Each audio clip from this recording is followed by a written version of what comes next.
അങ്ങനെ വീണ്ടും നമ്മൾ ഇന്നത്തെ എപ്പിസോഡ് ഇവിടെ ആരംഭിക്കുകയാണ്. നമ്മൾ ഈ പ്രോഗ്രാം തുടങ്ങുന്ന സമയം നിങ്ങൾ ഏറ്റവും കൂടുതൽ ചിന്തിച്ചിരിക്കേണ്ടത് 8:30-ക്കാണ് ഈ പ്രോഗ്രാം തുടങ്ങുന്നത്. എൻ്റെ പേരും മറക്കരുത്, മണി വീണം വിട്ടുമ്പോൾ. ഇപ്പം നമ്മൾ ഇന്നത്തെ എപ്പിസോഡ് ആരംഭിക്കുന്നത് കണ്ട എനിക്കൊരു എന്താ പറയുക, കുറച്ച് പറമ്പുകളുള്ളവർ നമ്മൾ ചെറിയ ചെറിയ കൃഷികളൊക്കെ ചെയ്യും. അത് കൃഷിയൊക്കെ റെഡിയാക്കുന്നത് നമ്മുടെ ഗോപാലനാണ്. അപ്പോൾ നിൻ്റെ വീട് പറഞ്ഞു കൊടുക്കുന്നത് കൃഷ്ണൻകുട്ടിയല്ലേ? തമ്പേലിക്കര ഗോപാലനാണ് നമ്മുടെ കാര്യങ്ങളെല്ലാം നോക്കി. പിന്നെ നമ്മുടെ ഫാദറിൻലോ ഉണ്ട്, പുള്ളിയും ഇതന്നെ. വെണ്ടക്കായ ബാ എന്തിട്ടൊക്കെ വെച്ചിട്ടുണ്ടോ? വെണ്ടക്കായ, പാവക്ക അല്ലേ, വാഴ. ഇതൊക്കെ പറിക്കാറായില്ല ഇല്ലേ?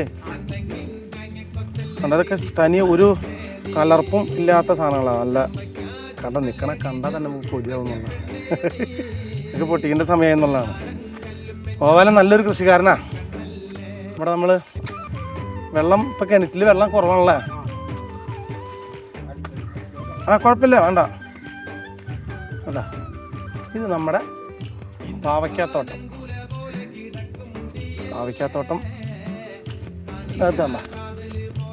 അകത്തൊക്കെ ഉണ്ടായിട്ടുണ്ട്.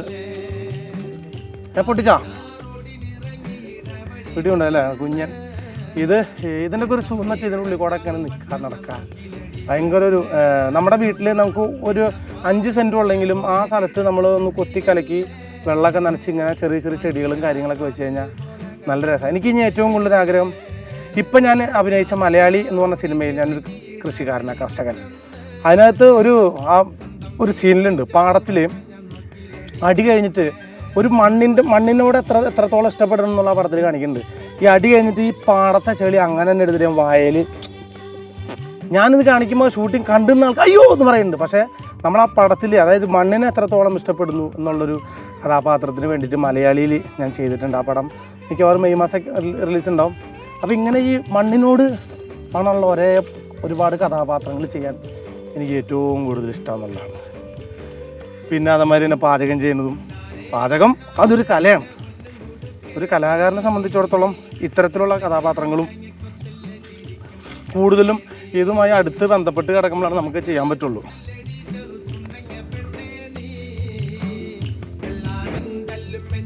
ഇതൊക്കെ പഴുത്തു കേട്ടോ. ആശാനേ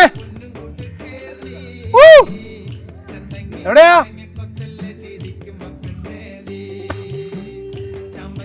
ഇവിടെ ഒരു ആശാനത്, ആശാൻ്റെ വീടത്. ആശാൻ വലിയ കഥാപാത്രമാണ്. ആശാനെന്ന് പേര് വിളിക്കുമ്പോൾ എല്ലാവരും വിചാരിക്കും പുള്ളി ഭയങ്കര പാട്ടുകാരൻ, പിന്നെ അല്ലെങ്കിൽ കളരിപ്പയറ്റിൻ്റെ ആളാന്ന് വിചാരിക്കും. എങ്ങനെ ആശാനെന്ന് വന്നു എന്ന് എനിക്കറിയില്ല. ഈ ആശാൻ്റെ രൂപം കണ്ടിട്ടുണ്ടോ? അത് കാണണം. അപ്പം നമുക്കറിയാൻ പറ്റും ആശാൻ എന്തൊക്കെയാണ് ജോലി ചെയ്യണമെന്നുള്ളത്. അതെനിക്ക് ഏറ്റവും കൂടുതൽ ഇഷ്ടം വന്നത് എന്താ, നമ്മുടെ അനീഫ്ക ഒരു പടത്തിൽ പറയുന്നുണ്ട്, ഞങ്ങളോട് കളിക്കാനുള്ള ആരുള്ളതെന്ന് ചോദിച്ചൊരു കഥാപാത്രമാണ് ആശാൻ. ഞാൻ അങ്ങനത്തെ കഥാപാത്രങ്ങൾ സിനിമയിൽ വളരെ ചുരുക്കം ചെയ്തിട്ടുള്ളൂ. ആശാൻ എന്തരാ കണ്ടാ, ഇതാണ് ആശാൻ. ആശാൻ്റെ വരവ് കണ്ട എല്ലാവരും വിചാരിക്കും ആശാൻ വലിയ ഗുണ്ടയാണ് അല്ലെങ്കിൽ ഭയങ്കര സെറ്റപ്പ് ആളാന്ന് വിചാരിക്കും. പക്ഷെ ഇത്രയുള്ള ആശാൻ ഇങ്ങനെയാണ് പല ആശാന്മാരും. ആശാ എന്താ പരിപാടി? ആടിന് തീറ്റിട്ട് കൊടുക്കാ? പോയി മൊത്തം 2 ആടായല്ലേ? ഒരാട് പാമ്പ് കടിച്ച് മരിച്ചു അല്ലേ? അല്ല, ആശാന് ആടുണ്ടായത് ഇവിടെ ഒരു പാമ്പുണ്ട്. ആ പാമ്പ് ഒന്ന് കടിച്ചിട്ട് ആശാൻ്റെ ഒരു ആട് മരിച്ചു പോയി. പാവം. സാറില്ല, എന്താ പരിപാടി? ഇങ്ങോട്ട് വരല്ലേ? ഞാൻ അങ്ങോട്ട് വരാം അല്ലേ?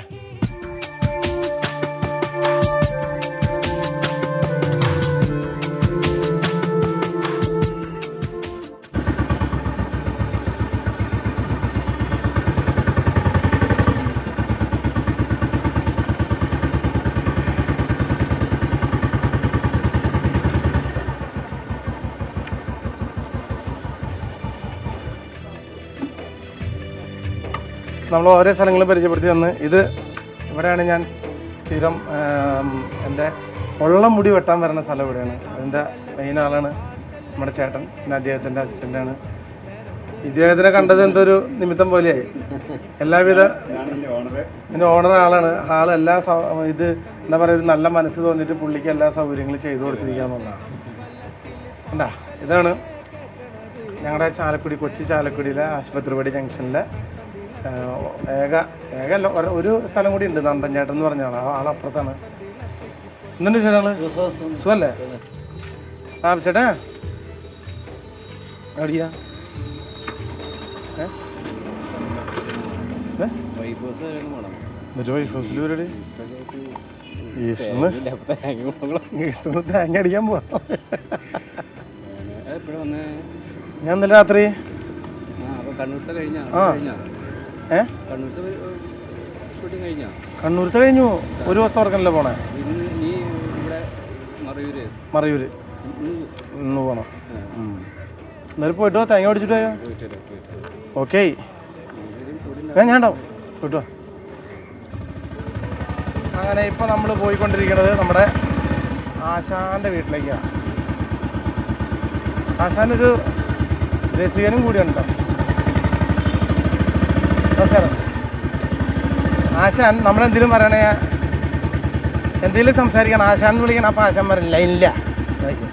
ആശാൻ എല്ലാത്തിലും ലൈനിൽ ചേർക്കും. അതാണ് ആശാൻ്റെ സ്വഭാവം.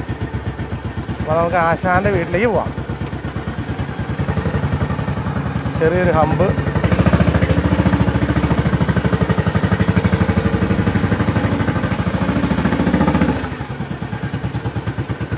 ഞാൻ നിങ്ങൾക്കായിട്ട് എൻ്റെ ഓരോ സ്ഥലങ്ങളും വഴികളും പറഞ്ഞ് പരിചയപ്പെടുത്തി തരാണ്.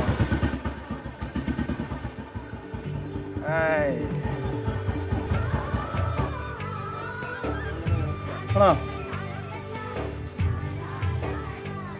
ആശാ? ആശാനെ, കലാപവും മണിയെ പറ്റി എന്താ അഭിപ്രായം? കലാപവും മണി എന്ന് പറഞ്ഞു കഴിഞ്ഞാൽ കല അല്പസ്വല്പമൊക്കെ അറിയുന്ന ആളാണ്. അല്പസ്വല്പം. പിന്നെ എന്താ പറഞ്ഞാൽ എന്നെ സംബന്ധിച്ചിടത്തോളം ഒരു ആത്മസുഹൃത്താണ്. ആർക്കും എന്തും ചെയ്യാൻ ഏത് നേരത്തും എന്ത് സഹായം ചെയ്യാനും കലാമണി തയ്യാറാണ്.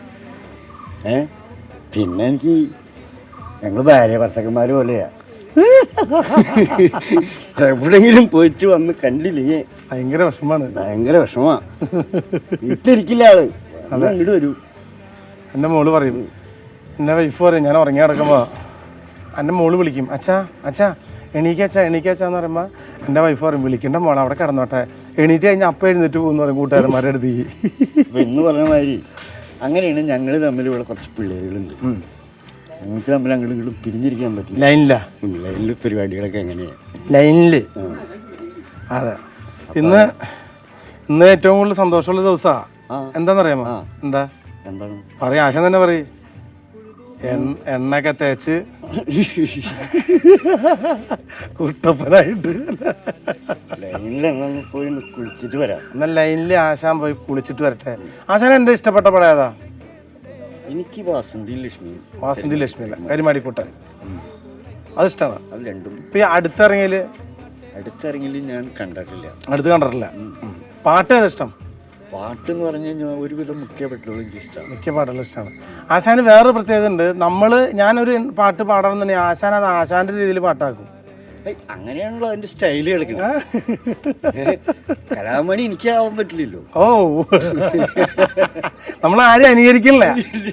ആശാൻ ആശാന്റെ ലൈനിലേക്കാണ്. അത് ശരി. പപ്പടങ്ങൾ എന്നാ പാട്. പപ്പടങ്ങളെ നിങ്ങൾ പണ്ടാര നിർമ്മിതമല്ലേ, നിങ്ങളിലോ ഭൂമിയിലില്ലാതിരുന്നെങ്കിൽ ഓണവും വിഷുവും ഉണ്ടോ? പപ്പടങ്ങളെ നിങ്ങൾ പണ്ടാര നിർമ്മിതമല്ലേ. ആശാൻ കലക്കി. അപ്പോൾ ആശാൻ ഒരുപാട് നന്മയെ കുറിച്ചാണ് പറഞ്ഞത്. നമ്മൾ ഇങ്ങനെ ചെയ്യും, സന്മനസ് ഉണ്ട് അങ്ങനെയൊക്കെ. അത് കേൾക്കുമ്പോൾ വേറൊരാൾ പറഞ്ഞു കേൾക്കുമ്പോൾ നമുക്കൊരു സുഖം തന്നെയാണ്. ഒരിക്കലും ഞാൻ തന്നെ എന്നെ പറ്റി പറയാനും പാടില്ല, സംസാരിക്കാനും പാടില്ല എന്ന് ഒട്ടും അങ്ങനെ ഇഷ്ടമില്ലാത്ത ഒരാളാണ് ഞാൻ. പക്ഷെ അതുകൊണ്ട് തന്നെ നമ്മളെ ഇഷ്ടപ്പെടുന്ന ഓരോ വ്യക്തികളും എന്നോട് ഇഷ്ടമുള്ള ആൾക്കാരും നന്മയുള്ള മനുഷ്യന്മാർ തന്നെയാണ്. തീർച്ചയായിട്ടും നമുക്ക് അങ്ങനെയുള്ളൊരു നന്മയുള്ള ഒരു പടം അതാണ് നന്മ എന്ന് പറഞ്ഞ ചിത്രം. അതിനകത്തൊരു റഹ്മാൻ്റെ ഫാദറിൻ്റെ ക്യാരക്ടറായിട്ട് ഞാൻ അഭിനയിച്ചേക്കണേ. അതും അത്രയും എനിക്ക് മുമ്പ് മലയാള സിനിമയിൽ എത്രയോ വർഷങ്ങൾക്ക് മുമ്പ് തിളങ്ങി നിന്നിട്ടുള്ള റഹ്മാൻജിയുടെ അച്ഛനായിട്ട് അഭിനയിക്കാനുള്ളൊരു ഭാഗ്യം കിട്ടിയതൊരു മഹാഭാഗ്യമാണ്. അപ്പോൾ നമുക്ക് ശരചന്ദ്രൻ വയനാട് സംവിധാനം ചെയ്ത നന്മ എന്ന് പറഞ്ഞ ചിത്രത്തിലെ ഒരു രംഗം നമുക്ക് കാണാം. ചില പടങ്ങളിൽ അഭിനയിക്കുമ്പോൾ തന്നെ നമുക്കൊരു എന്താ പറയുക, മനസ്സിന് തന്നെ ഒരു വിശ്വാസം തോന്നും. ആ പടം നല്ല പടമായിരിക്കും, ഉഗ്രൻ പടമാവും, നമ്മൾക്കും പെർഫോം ചെയ്യാനുള്ളൊരു അവസരമുണ്ട്. അങ്ങനെ ഞാൻ അഭിനയിച്ചൊരു പടമാണ്, വാസന്തിയും ലക്ഷ്മിക്ക് ശേഷം അഭിനയിച്ച പടമാണ് നമ്മുടെ സ്വർണം എന്ന് പറഞ്ഞ ചിത്രം. ആ സ്വർണം ചിത്രത്തിൽ എനിക്ക് തോന്നുന്നു പ്രവീണൊക്കെ ശരിക്കും ജീവിച്ചേക്കാണ് ആ ചിത്രത്തിൽ. പ്രവീണ, പിന്നെ ബേബി നയൻതാരയെ കുറിച്ച് പറഞ്ഞൊരു ഇതുണ്ട്. ഞങ്ങൾ ഷൂട്ടിംഗ് നടന്നുകൊണ്ടിരിക്കുക. അപ്പോൾ ഷൂട്ടിംഗ് നടന്നുകൊണ്ടിരിക്കുമ്പോൾ ആൾക്കാർ ഭയങ്കര ഇടി, ജനലിൻ്റെ അവിടെ ഭയങ്കര ഇടി. എന്താണെന്ന് വെച്ചു, നയൻതാര വന്നിട്ടുണ്ട്, നയൻതാര ഡ്രസ്സ് മാറാൻ പോയിക്കാന്ന് പറഞ്ഞു. എവിടെ? നയൻതാര റൂമിലേക്ക് ഡ്രസ്സ് മാറാൻ പോയിക്കാ. ഒരിഞ്ഞടി. കുറേ കഴിഞ്ഞപ്പോൾ നയൻതാര വന്നു, ഇത്ര ഉള്ളൊരു പാവാടയൊക്കെ ഇട്ടിട്ട്. നമ്മുടെ ബേബി നയൻതാര, കുഞ്ഞു മോള. ജനങ്ങൾ ഭയങ്കര പ്രതീക്ഷ കൈവരിച്ചു നയൻതാരയെ കാണാൻ പറ്റുമെന്ന് പറഞ്ഞിട്ട്. അതിനിടയ്ക്ക് വേറൊരു വലിയപ്പെന്ന് വെച്ചു, ആരാ ഇതിൽ അഭിനയിക്കണേന്ന് വെച്ചു. ഇതിൽ കലാഭമണിയുണ്ട്, പ്രവീണുണ്ട്, നയൻതാരയുണ്ട്.